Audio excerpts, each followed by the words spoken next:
Mr. Joe Wilson, a member of the resident company of Trinity Repertory Company. Thank you. Hey, everybody.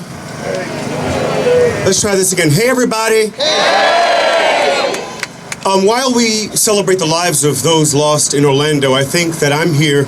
At first, I was questioning why Randy and Buck even asked me to say anything. I'm just an actor.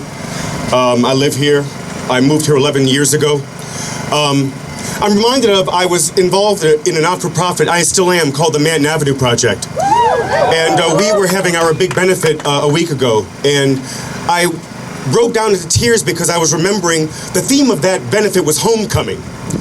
And one of the first institutions in this community that welcomed me as a New York actor into this community was a little non-for-profit in Olneyville saying, "Come, Joe, and act with us. Come, Joe, and play with us.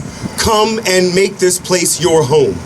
The Manton Avenue Project did that for me, but also a community that did that for me was the gay and lesbian and transgender community of this town, Providence, did that for me.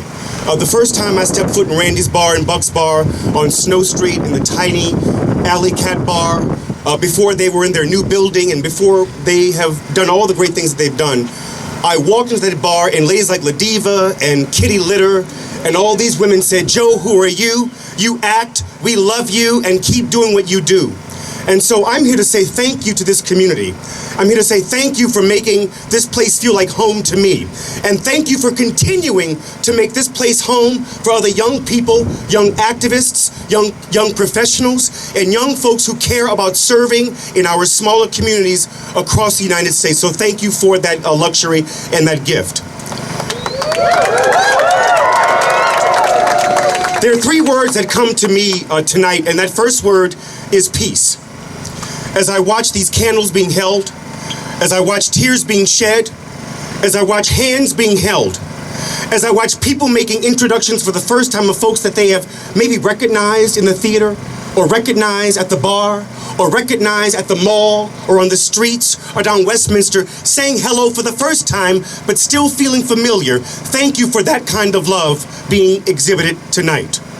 Secondly, I think about the word solidarity, and that we can't remind ourselves as a movement that this movement is composed of many different kinds of people, and I am moved by the fact that what happened in Orlando happened on a, quote, Latin night.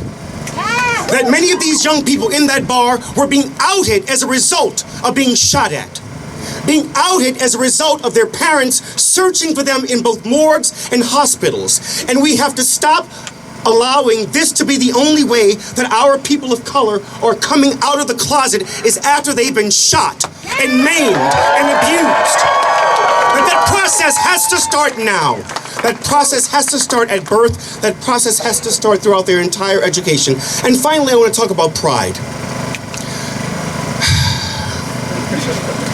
With marriage equality, with electing a first black president, we feel as though we are a post-racial society.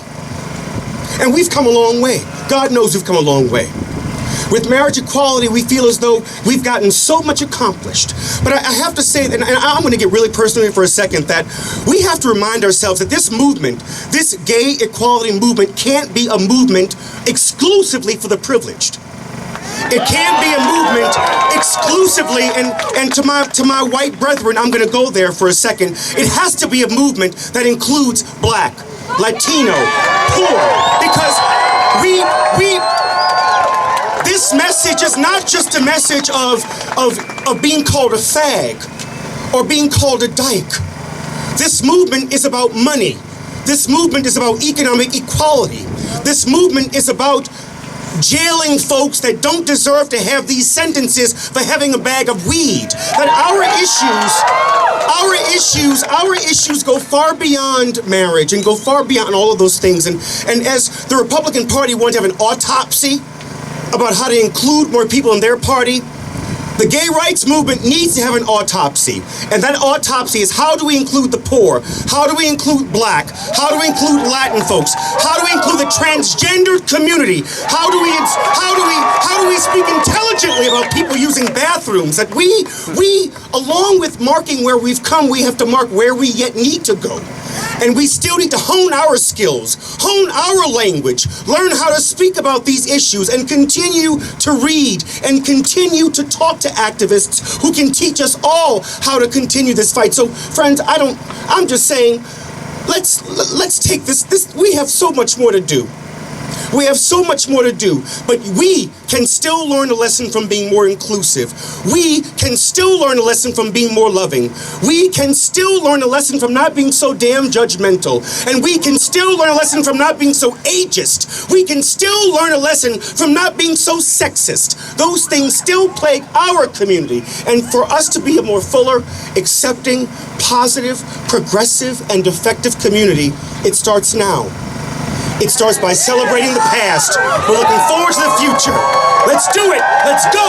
Let's move forward, forward, forward. I said too much. Let's give it up for Joe Wilson Jr.